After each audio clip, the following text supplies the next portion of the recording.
Sir नमस्कार। नमस्कार sir. Sir क्या नाम है आपका? प्रकाश कुमावत। ओम प्रकाश जी, कहाँ से आए हैं आप? मैं वलसाड़ गुजरात से आया हूँ सर। संत रामपाल जी महाराज से नाम दीक्षा कब लिया आपने? मैं 10 मई 2013 को ली थी सर। संत रामपाल जी महाराज से नाम दीक्षा लेने से पहले आप क्या क्या भक्ति साधनाएं करते थे? उनसे पहले जो परंपरागत साधनाएं होती थी वही साधनाएं किया करता था। हनुमान जी का हनुमान चालीसा भी पढ़ता था, शंकर भगवान के मंदिर में भी जाया करता था। फिर मेरे को साईं बाबा के बारे में पता चला तो मैंने साईं बाबा की भी बहुत सी साधनाएं की थी, शिरडी भी जाया करता था। और कहने का मतलब जो भी जानते थे वो भक्ति सब किया ही करते थे, लेकिन फिर भी हमको कोई आर्थिक लाभ नहीं मिला, कोई शारीरिक लाभ भी नहीं मिला, और आध्यात्मिक लाभ तो बहुत ही दूर की बात थी मिलना, क्योंकि वो साधना ऐसी थी नहीं। हमको गुरु जी की शरण में, रामपाल जी महाराज की शरण में आने के बाद पता चला। संत रामपाल जी महाराज से कैसे जुड़े? ये हमारे ससुराल वाले जुड़े हुए थे पहले संत रामपाल जी महाराज से। वो पहले भी किसी कबीरपंथी से जुड़े थे, लेकिन हम उनकी बातें नहीं मानते थे। वो बहुत समझाते थे। फिर वो पता नहीं कब संत रामपाल जी महाराज की शरण में आए, हमको भी पता नहीं चला। 1 साल बाद में उन्होंने हमको बताया कि आप भी संत रामपाल जी महाराज का ज्ञान सुनो और ये परमात्मा आए हुए हैं। तो मैंने इग्नोर कर दिया उनकी बातों को कि हमको ये संतों के चक्कर में नहीं पड़ना है। लेकिन मेरी भगतमती वहाँ रुकी थी। मैं तो वहाँ से चला आया था पहली उसी दिन रात को। मेरी भगतमती वहाँ रुकी, उन्होंने समझाया कि ऐसी ऐसी भक्ति है, ऐसे परमात्मा खुद आए हुए हैं रामपाल जी महाराज के रूप में। तो उनके मन में पता नहीं कैसा ऐसा हो गया, वो मेरे को आके समझाई, लेकिन मैंने उनकी बातों पे कोई ध्यान नहीं दिया। फिर मैं यहाँ पे गुजरात में आ गया। फिर वहाँ आने के बाद में वो सत्संग देखती रहती थी। मेरे को तो वही मैच पिक्चर देखने का ज़्यादा शौक रहता था भगत जी। तो हमारे बीच में आपसी तनाव भी रहता था, घर का माहौल इतना ज़्यादा बिगड़ चुका था। मैं सोचा कि मेरा परिवार बिखर ना जाए, ऐसा मेरे को लगने लगा था। मैं बाजू वाले के घर में जाके मैच देखता था और वो सत्संग सुनती थी। परमात्मा की इतनी अच्छी वाणियाँ थी, लेकिन मेरे को वो पता नहीं अंदर समा ही नहीं रही थी वाणियाँ। फिर मैं सोचा अब कैसे कब तक चलेगा ऐसा, बाजू वाले के घर में जाके बैठ के कब तक बैठेंगे। तो मैं उनको वैसा बोला, चलो 15 मिनट आप अपना सत्संग सुनो, 15 मिनट में मेरा मैच देखता हूँ। देखते देखते एक देर परमात्मा शास्त्रों को खोल खोल के बता रहे थे कि ब्रह्मा विष्णु महेश नासवान हैं और ये इनकी भक्ति करने से कोई ज़्यादा लाभ नहीं मिलता है, जितना कर्म में होता है उतना ही मिलता है। ये हमारी आयु भी नहीं बढ़ा सकते, हमारे कष्टों को भी दूर नहीं कर सकते। तो मैं सोचा ये पूरा जगत हम सब आज तक इन्हीं की भक्ति करते आ रहे हैं। यो संत ऐसा बता रहे परमात्मा कि भाई ब्रह्मा विष्णु महेश तो नासवान है, रामपाल जी महाराज तो ऐसा बता रहे हैं। तो फिर देखते देखते कब 15 मिनट में भूल गया कि मेरा मैच भी था, मेरा कोई पिक्चर भी था। घंटों निकल गए। उस टाइम पे 2013 में रात को 11 बजे तक आध्यात्मिक चर्चा चलती थी। तो कब 11 बज गए मुझे पता ही नहीं चला और मैं ऐसा सत्संग में खो गया। फिर देखते देखते देखते देखते मैं देखता ही रहा। फिर मेरे को 2-3 महीने सत्संग सुना, शास्त्रों से भी मिलाया भी, जितने भी शास्त्र मेरे पास अवेलेबल थे, किसी के रिश्तेदार के पास से भी ला के मैंने देखे, सब में ये टीच मिला। फिर मैं सोचा कि ज्ञान तो एकदम सच्चा है। फिर मैं मेरी भगतमती के साथ हो गया कि मतलब आप सही हो और आपका ज्ञान सही है, गुरुजी रामपाल जी महाराज भी सही हैं, मैं ही गलत था। फिर मैंने सब एक्सपेक्ट किया। फिर नामदान लेने से पहले ही मैंने जितनी भी मेरे घर में जितनी भी तस्वीरें थी वो तस्वीरों को मैंने सब जल प्रवाह कर दी थी। और परमात्मा का एक ज्ञान गंगा बुक मेरे को कहीं से मिला था, ऐसे ही किसी की रद्दे में पढ़ा था, ऐसी पुस्तक मेरे को मिली गई ज्ञान गंगा पुस्तक। बाद में मैंने उनको पढ़ा। फिर वो जो गुरुजी की फ़ोटो आती है ना ज्ञान गंगा में पेस्ट, उसको मैंने फ़ोटो स्टूडियो में जाके बनवाया फ़ोटो, और मैं उन्हीं की साधना करने लगा। मैंने उपदेश भी नहीं लिया था। फिर मैं उसके 3 महीने बाद में गाँव गया। फिर मेरे पिताजी को भी बहुत तकलीफ़ थी, उनको हार्ट अटैक हुआ था, एंजियोप्लास्ट करवाया था उनका 6 महीने पहले ही, जब मैं गुरुजी से नहीं जुड़ा था उस टाइम पे।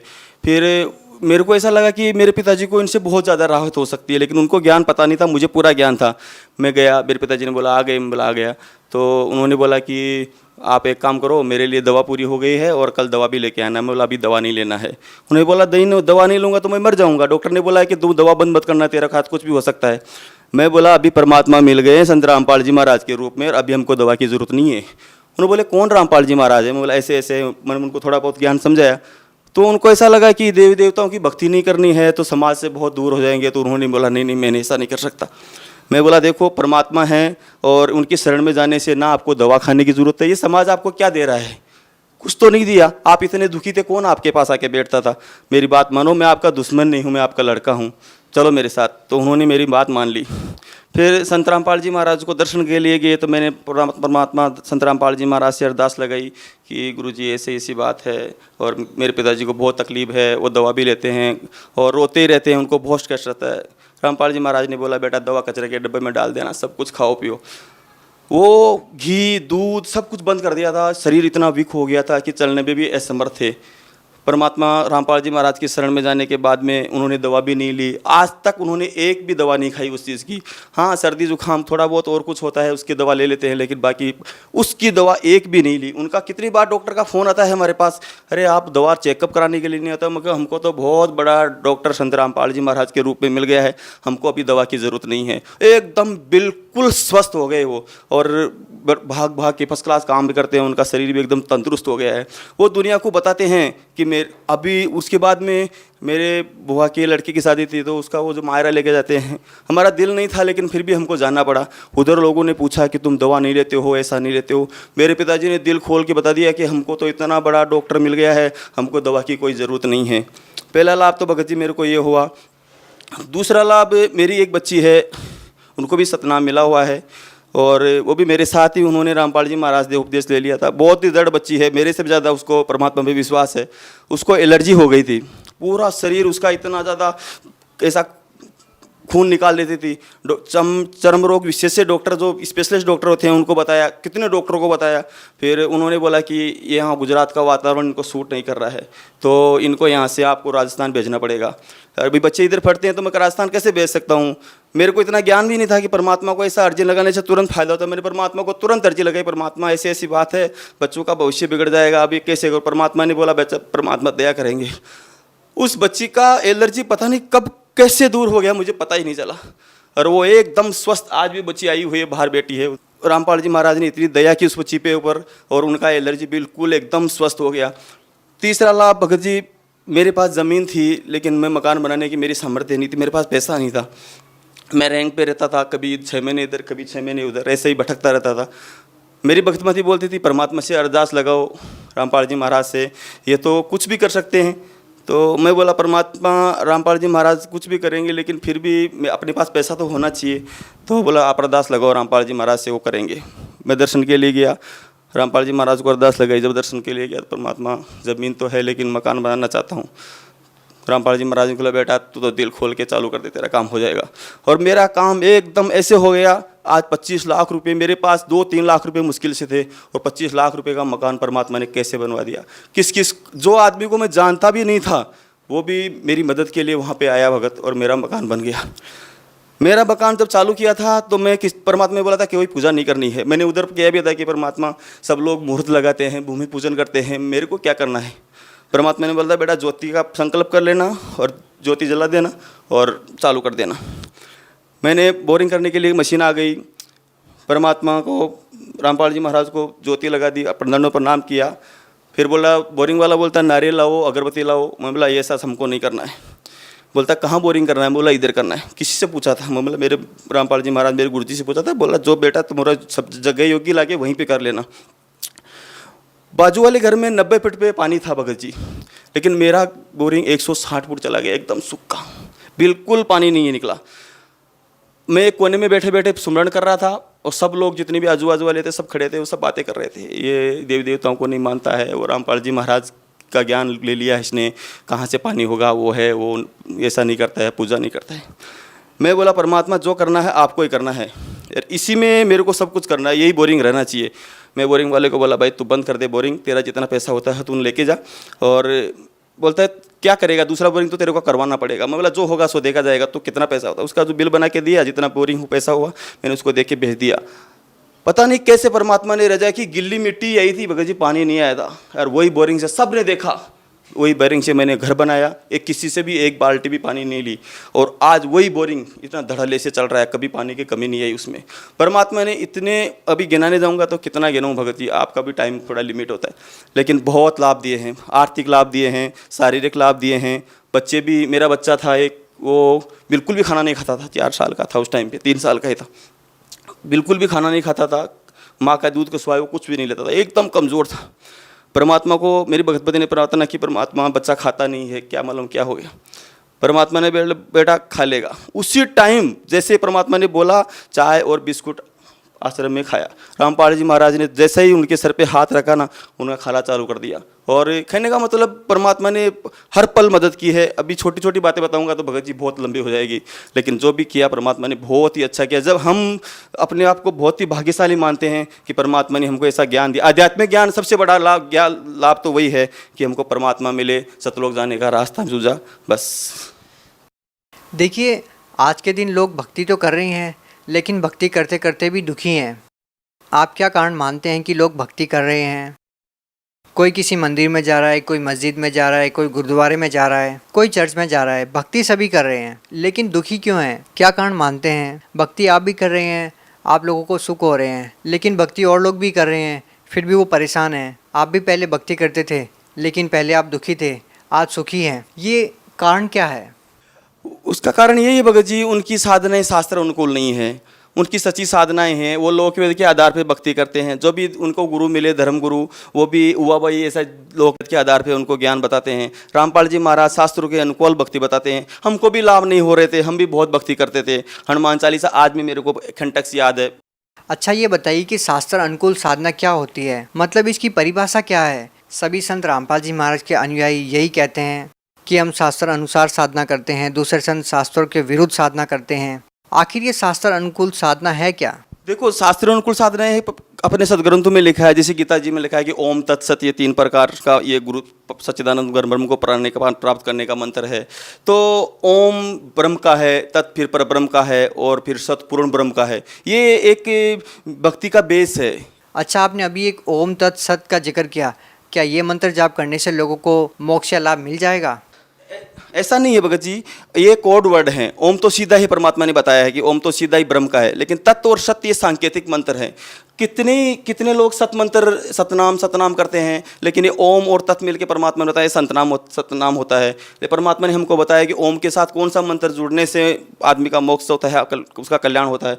तो ये चीज़ें संत रामपाल जी महाराज ने खोल के बताई है, बाकी धर्मगुरुओं ने आज तक कभी नहीं बताई है। देखो, लोग ये तो मानते हैं कि संत रामपाल जी महाराज से नाम दीक्षा लेने के बाद लाभ तो लोगों को ऐसे ऐसे मिल रहे हैं कि लोगों को आश्चर्य हो रहा है, लेकिन बहुत सारे लोगों की शंकाएं हैं। कुछ लोग ये जानना चाहते हैं कि आज तक कोई भी धर्मगुरु, देखिए प्राचीन काल से जो साधनाएं चलती आ रही है, जो हिंदू धर्म में साधनाएं चलती आ रही है, मुसलमान धर्म में, जो अन्य धर्मों में साधनाएं चली आ रही है, साधनाएं प्राचीन काल से चलती आ रही है। आज संत रामपाल जी महाराज ने उन सभी साधनाओं पर प्रश्न चिन्ह लगा दिया है। संत रामपाल जी महाराज का कहना है कि जो भी धर्मगुरु आप लोगों को जो भक्ति बताते हैं वो शास्त्रों के अनुसार नहीं है, वो गलत बताते हैं। तो लोगों को समझ में नहीं आ रहा है कि वो धर्मगुरु कैसे गलत हो सकते हैं। जो साधनाएं वो कर रहे हैं वो प्राचीन काल से उनके पूर्वज भी करते आ रहे हैं। तो अभी लोगों के पास इस सवाल का क्या जवाब हो? इसमें ऐसा है भगत जी, कबीर साहब ने 600 साल पहले आके यही गान बताया था, लेकिन हम अशिक्षित थे, हमारे समाज सभी अशिक्षित था, ये ब्राह्मण लोग यही शिक्षित थे। परमात्मा ने सब कुछ आज जो रामपाल जी महाराज बता रहे हैं वही ज्ञान कबीर साहब ने। एक बात बताइए कि उस समय ब्राह्मण समाज शिक्षित था और कबीर साहब को कहा जाता है कि वो अशिक्षित हैं, तो कबीर साहब जी कैसे सही ज्ञान बता सकते हैं जबकि ब्राह्मण तो पढ़े लिखे थे? वो तो परमात्मा थे, उनको कोई पढ़ने की जरूरत नहीं। तो परमात्मा खुद चारों युगों में आते हैं, परमात्मा खुद इस कलयुग में कबीर साहब नाम से शरीर प्रकट हुए थे। लेकिन ये धर्मगुरुओं को भी पता था कि उनका ज्ञान सच्चा है, लेकिन इनकी आज वही हो रहा है। इनकी दुकानें उस टाइम पे बंद हो रही थी, इसलिए परमात्मा का भी उस टाइम पे भी कबीर साहब का बहुत विरोध किया था, और वही आज रामपाल जी महाराज के साथ हो रहा है। उन्होंने भी वो भी ये रामपाल जी महाराज के साथ भी ये लोगों ने किया था कि ये क्या जाने संस्कृत को, इनको तो हिंदी भी बराबर पढ़ना नहीं आती। लेकिन उस टाइम का ज़माना कुछ और था भगत जी, आज का ज़माना कुछ और है। उस टाइम पर हम अशिक्षित थे, आज हम सब पढ़े लिखे एजुकेटेड समाज है, सब अपनी आंखों से देख सकते। अच्छा, आपने पढ़ लिख कर समझकर नाम दीक्षा ली है। आपने बताया कि आपने वेदों से भी मिलान किया है संत रामपाल जी महाराज के ज्ञान को। सबसे बड़ी बात बताइए कि लोगों को जल्दी समझ में आ जाए कि आपने वेदों में कौन सी बात मैच की कि संत रामपाल जी महाराज जो बता रहे हैं वो बिल्कुल सही है और किसी भी संत ने आपको वो बात नहीं बताई। वेदों में लिखा है कि परमात्मा से शरीर है, वो से शरीर आता है और से शरीर चला जाता है। उनकी परवरिश की लीला कुंवारी गायों से होती है, और वो छोटी सी उम्र में बड़े बड़े विद्वानों के साक्षात्कार में वो बड़े बड़े विद्वानों के छक्के छुड़ा देते हैं, और वो एक कवि की भूमिका भी प्राप्त करते हैं। ऐसी लीलाएं वो परमात्मा किया करते हैं। तो अन्य संतों ने आपको क्या बताया था? अन्य संतों ने तो परमात्मा निराकार है, और जब वो साकार में आता है वो राम और कृष्ण के रूप में आ जाता है। अन्य संतों ने तो यही बताया था। तो आपके कहने का मतलब ये है कि संत रामपाल जी महाराज मात्र एक ऐसे संत हैं इस विश्व में जिन्होंने आपको सिद्ध किया कि परमात्मा साकार है। Sure sure 100%। अच्छा, आपसे लास्ट प्रश्न जानना चाहेंगे कि बहुत सारे लोगों का जब हमने इंटरव्यू लिया तो उनका कहना था कि संत रामपाल जी महाराज से नाम दीक्षा ली और नशा छूट गया। ऐसी क्या दवाई देते हैं संत रामपाल जी महाराज की, नाम लेते हैं और ठीक हो जाते हैं? उनके शब्द में शक्ति है। उन्होंने सब कुछ बताया है कि देखो, अमल अरहारी आत्मा कदे न पावे पार, परमात्मा को कभी प्राप्त नहीं कर सकते। और हम जिस मार्ग को परमात्मा प्राप्त करने के लिए ही चले हैं, तो ये नशा तो हमारे लिए बहुत खतरनाक है भगत। ये परमात्मा ने बताया है कि परमात्मा के बच्चों नशा करोगे तो तुम भगवान को कभी प्राप्त नहीं कर। कोई नशा करते थे? हाँ, करता था। मैं बीड़ी सिगरेट और कभी कभी बियर भी पीता था, कहीं संगत में बैठ जाता था, तो ऐसा नशा सब करते थे। कैसे छूट जाता है ये नशा? घृणा हो जाती है भगत जी। परमात्मा जब रामपाल जी महाराज मंत्र उपदेश देते हैं, वो अपना सत्संग सुनाते हैं, तो हमको उस नशे से बिल्कुल नफरत जैसी हो जाती है। आज कोई 20 फुट दूर ऐसा कोई बीड़ी पी रहा है तो हमको यहीं से उल्टी जैसी होने लग जाती है, दिल घबराने लग जाता है। और ऐसा लगता है जैसे कोई बीड़ी निकाल भी रहा है ना, तो ऐसा लगता है कोई गोली निकाल रहा हो, बंदूक निकाल रहा हो, हमको मार डालेगा, ऐसा हमको फील होता है। हम उसके नज़दीक बैठना भी पसंद नहीं करते हैं। लाखों लोग आज संत रामपाल जी महाराज से जुड़ रहे हैं। जब उनकी किसी भी मामले में कोर्ट में पेशी होती है और लाखों लोग पहुंच जाते हैं, लगातार लोग उनसे जुड़ते जा रहे हैं, कारवां बढ़ता जा रहा है। सर, एक ऐसा संत जेल में है और लाखों लोग उनसे लगातार जुड़ रहे हैं, इसका क्या कारण है और लोग जुड़ कैसे रहे हैं? आखिर संत रामपाल जी महाराज जेल में हैं और लोग उनसे जुड़ कैसे रहे हैं? वो सच्चा ज्ञान समझ के जा रहे हैं भगत जी। और जेल में रहने की वो ऐसी बात है कि ये तो एक बहुत बड़ा षड्यंत्र है, हमको सब पता है। और परमात्मा जेल में क्या लीलाएं कर रहे हैं वो भी हमको सब पता है। आज जेल को आश्रम बना दिया परमात्मा ने। आपके गांव का क्या नाम है? मैं बलसाड़, यहाँ गुजरात में एक बलसाड़ जिला है, जिला भी वही है, गांव भी वही है, मैं वहीं पे रहता हूँ। अपने गुजराती भाइयों को अपनी गुजराती भाषा में क्या संदेश देना चाहेंगे? मैं तो एम જ કહેવું છું कि भाई આ મનુષ્ય જન્મ બાર બાર નથી મળવાનું, અને આ મનુષ્ય જીવનથી આપણને મોક્ષ પ્રાપ્ત કરવા માટે જ આ મનુષ્ય જીવન મળેલો છે। તો વધારાથી વધારા સંખ્યામાં જલ્દી से જલ્દી જ્ઞાન સાંભળીને તમે પરમાત્માની શરણમાં આવો અને તમારું કલ્યાણ કરાવો। बहुत बहुत धन्यवाद सर। नमस्कार।